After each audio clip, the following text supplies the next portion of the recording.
Hey guys, welcome back to another video, and today I wanted to react to this video by Mongol Squad. Now 318 is being heralded as the piracy patch, and a lot of people are excited about the potential gameplay that's going to incite. Now Mongol Squad has posted the video. I think this came out a little while ago.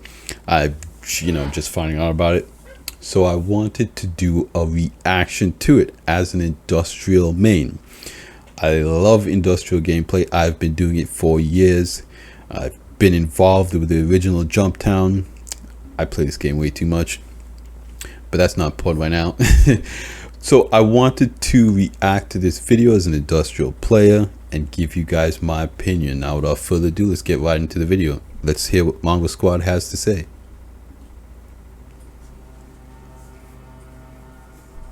I'm not going to pause too much throughout this video.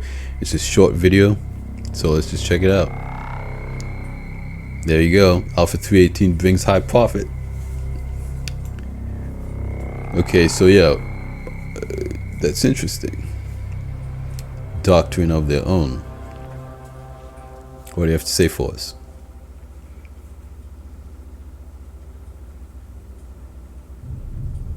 I am Agent Zleddy, the leader of Mongol Squad, and when the 318 patch goes live, we are raising the red flag. What this means is no mercy and no quarter will be given to anyone we pirate. No exceptions. For years we tried negotiating, and most of you wouldn't do it because you knew we couldn't take your cargo. Yeah. Now, you can. So if you're a cargo hauler, and we like what we see on our scans, we will board you and take your cargo regardless if you're there or not. Okay. We will not negotiate for any payment, even if you reach out first. Okay. Hull scraping coming along in 318, everyone, regardless if you're in a starter ship, fighter, mining ship, gunship, ground vehicle or space yacht, you're all worth something to us. We banked a lot of credits on piracy gameplay paying out in the past and made pennies. For 318, we're cashing in. We don't care if you do or don't agree with what we're doing. We don't care if you think what we're doing isn't piracy. We don't care if you call us griefers, marauders, bullies, sociopaths, or any other pathetic insult you want to throw at us. What we care about is gameplay. And that is the ultimate reason why we're raising the red flag for 318. We're not holding back, and neither should you.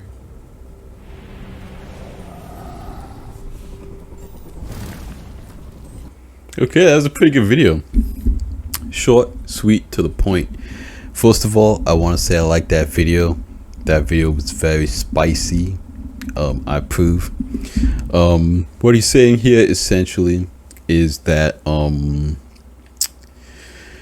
they're gonna adopt a new mentality of shoot first and ask questions later.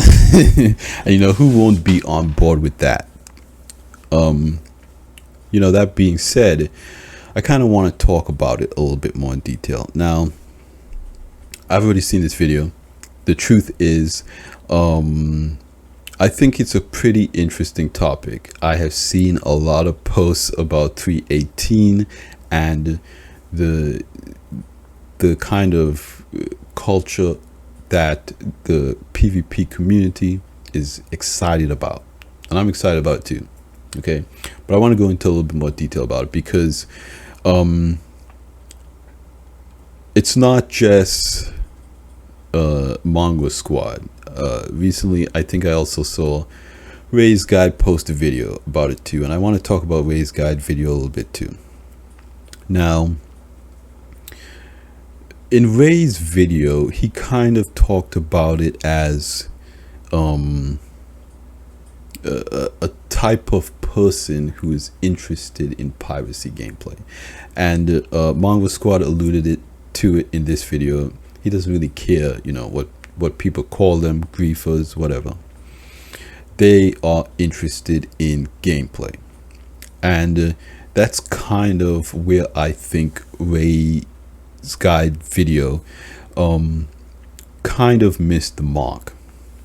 And I'm talking about Ray's Guide video to kind of put this into context a little bit about, what a lot of industrial players' mentality was at the time.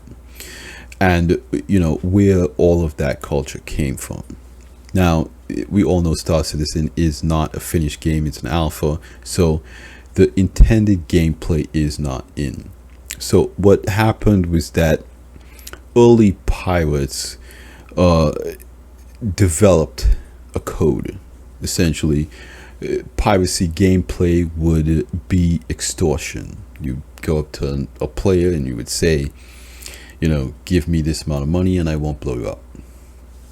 And that made a lot of sense, and it blew up.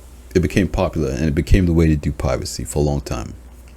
And so there was another group of people who were just griefers. There were people who would pad ram. There were people who would, just shoot you randomly, fly around, cause chaos, whatever they want to do, because you could do whatever you want. But there was a third group of people that get talked about a lot less. They're not entirely a griefer, and they're not entirely a pirate. They kind of walk this line. They kind of toe the line a little bit. And they muddy the water between what legitimate piracy was at the time and what griefing was at the time and is now.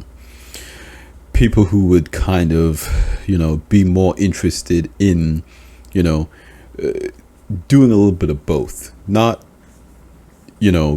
just strictly griefing or strictly piracy, just PvP in general, Or they would do things kind of their own way, not entirely adhere to the code. So a good situation for that is, let's say I'm a pirate.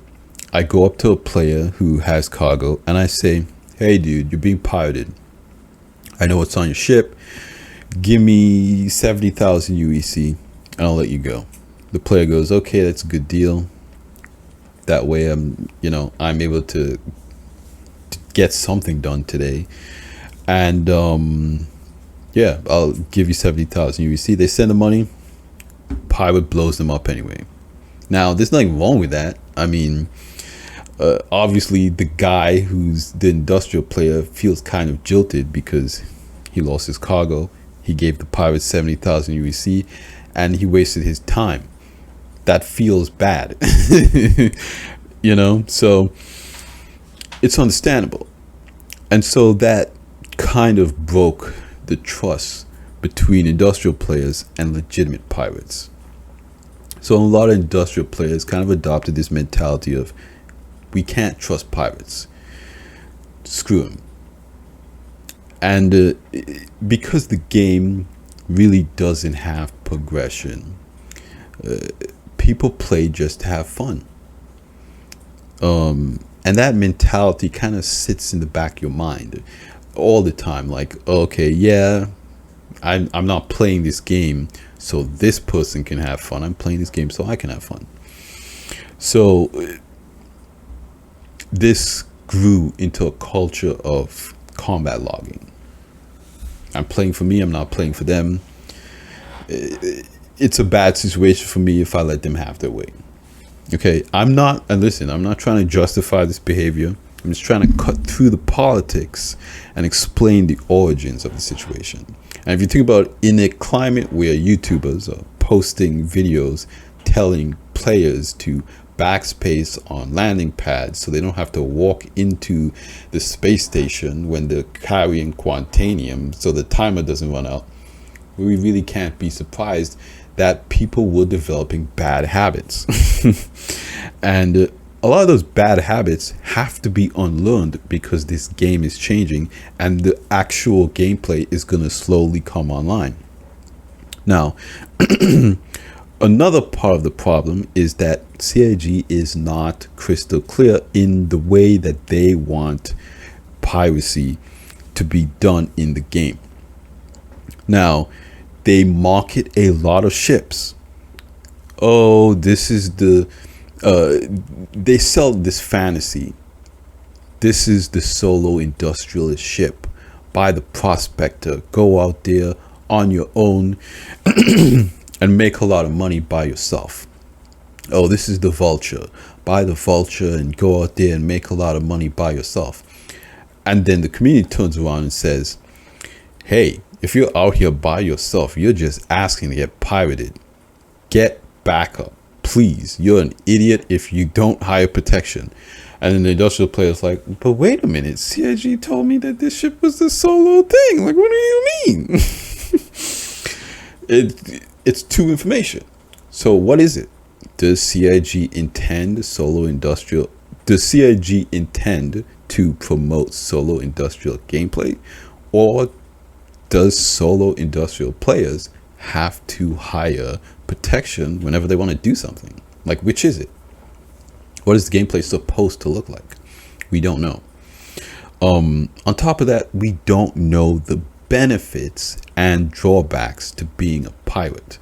It could be, a situation where, Stanton is a safe star system and Pyro is the star system for piracy, but then Pyro has a lot of lucrative materials that encourage industrial players to go there and then potentially get pirated. But for beginners who want to play solo, they can do that in Stanton.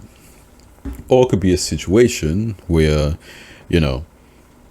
they lift arms fist zones from landing zones and you can walk around shooting people in cities.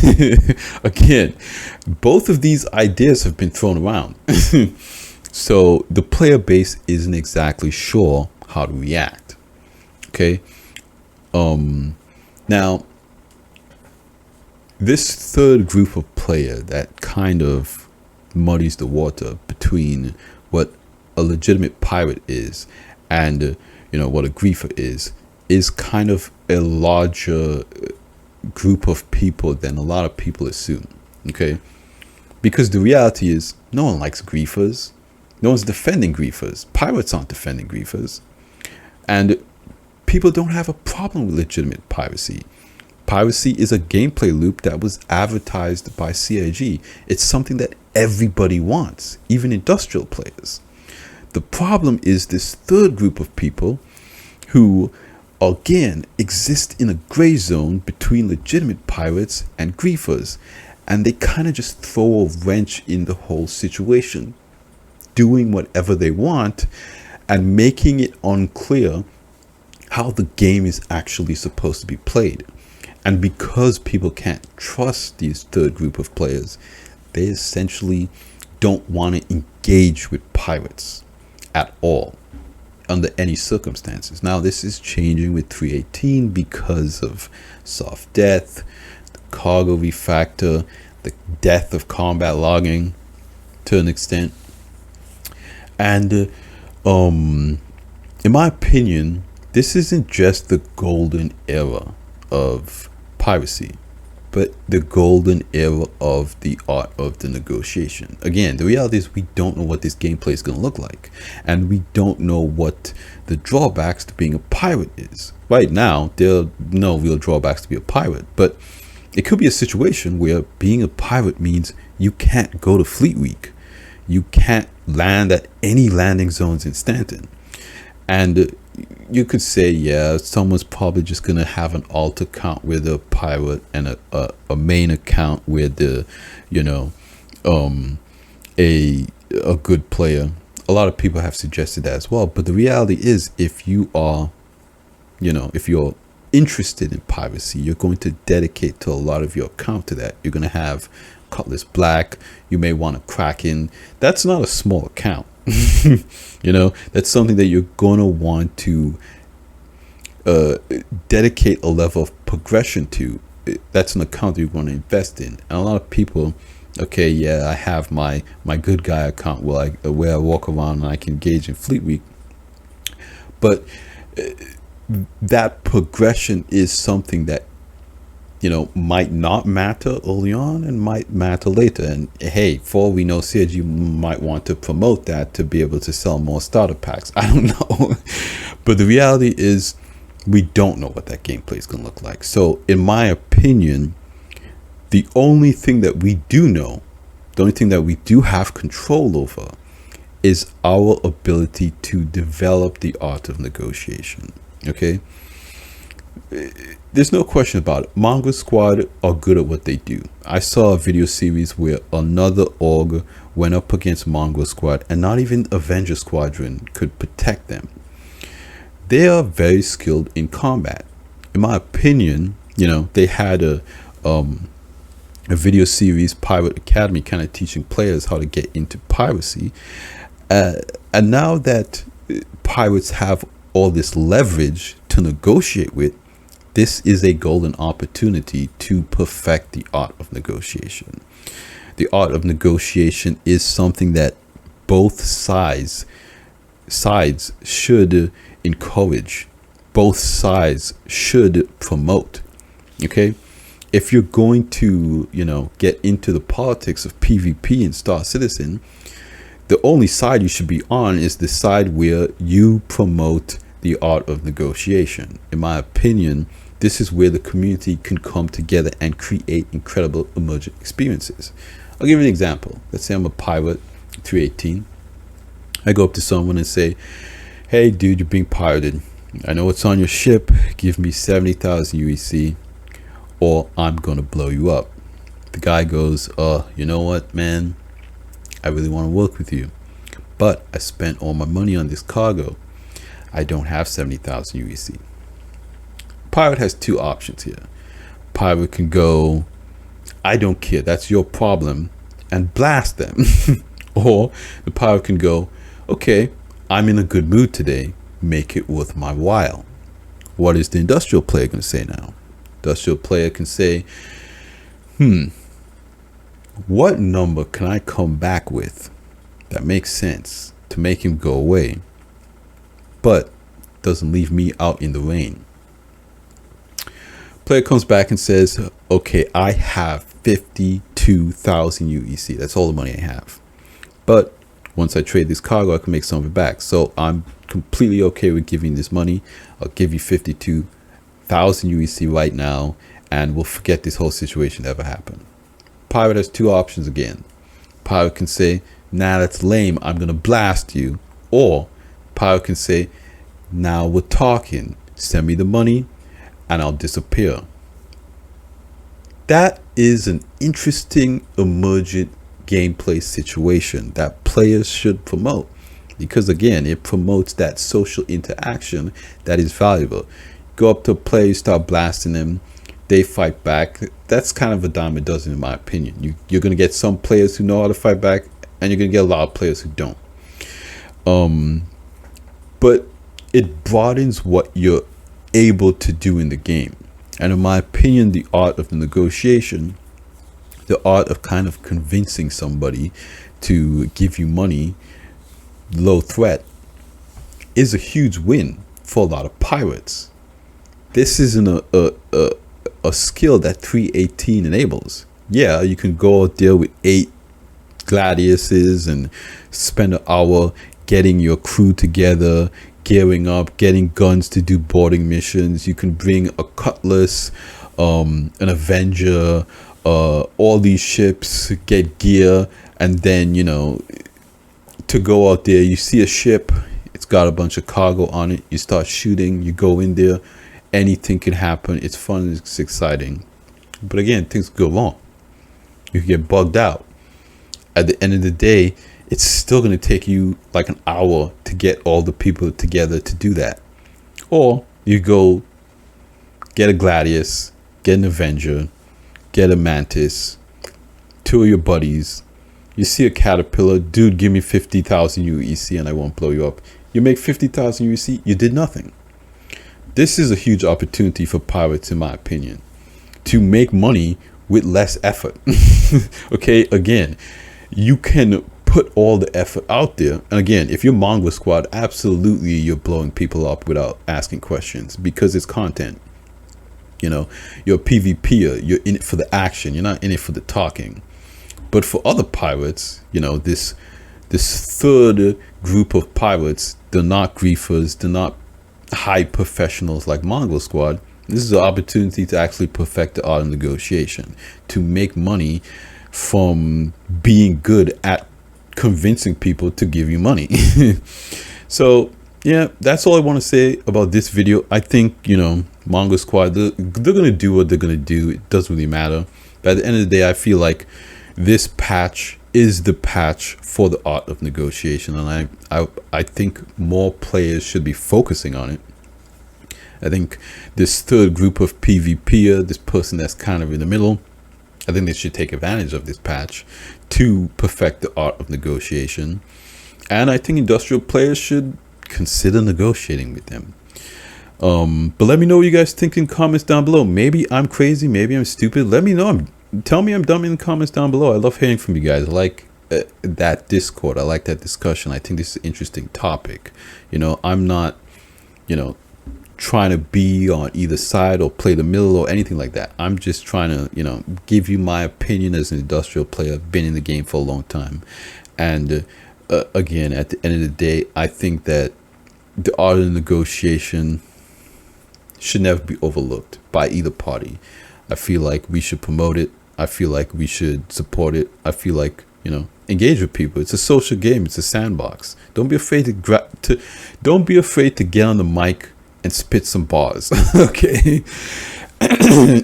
Well, anyway, that's gonna be it for me here today. Like this video if you liked it. Subscribe if you want to, you know, hear more crazy ideas like this one. And I will see you guys in the next one. Salute.